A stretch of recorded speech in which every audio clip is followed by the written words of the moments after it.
আমগুৰিৰ এখন বিশেষ বজাৰে আকৰ্ষিত কৰিছে গ্ৰাহকক। দাম বৃদ্ধিয়ে সাধাৰণ ৰাইজক জুলুলা কৰাৰ সময়তে গ্ৰাহক ৰাইজক সকাহ দিছে এইখন বজাৰে। আমগুৰিৰ জেহেনিয়া মজলীয়া বিদ্যালয়ৰ ছাত্ৰ-ছাত্ৰীসকলৰ বজাৰে আকৰ্ষিত কৰিছে ৰাইজক। ঘৰতে উৎপাদন কৰা শাক-পাচলি বিক্ৰী কৰিবৰ বাবে ছাত্ৰ-ছাত্ৰীসকলে গঢ়ি তুলিছে এই বজাৰ। ঘৰত উৎপাদিত কল, অমিতা, বেঙেনা, ধনিয়া, টেঙা, জাতিলাওকে আদি কৰি বিভিন্ন পাচলিৰে ভৰি আছে বজাৰ। পুথিগত শিক্ষা ব্যৱস্থাৰ লগতে বাস্তৱসন্মত ধাৰণা দিবৰ বাবে বিদ্যালয়খনৰ কৰ্তৃপক্ষই গ্ৰহণ কৰিছে এই পদক্ষেপ।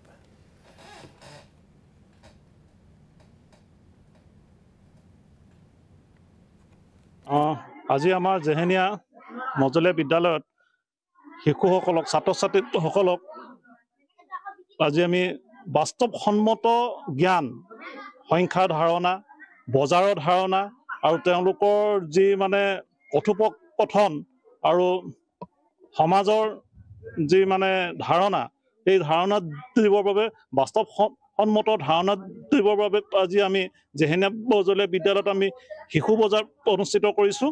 আৰু এই বজাৰ আমি এনেকুৱা অভূতপূৰ্ব সঁহাৰি পাইছোঁ যে তেওঁলোকে উৎপাদিত, তেওঁলোকৰ ঘৰত উৎপাদিত থলুৱা শাক পাচলিৰ পৰা আদি কৰি চাউল আদি বিভিন্ন বস্তু ইয়াত আনিছে আৰু ইমান অভূতপূৰ্ব গ্ৰাহকৰ ভিৰ হৈছে, খুব ভাল লাগিছে। আৰু ইয়াৰ দ্বাৰা তেওঁলোক সাংঘাতিক ধৰণে উপকৃত হ'ব।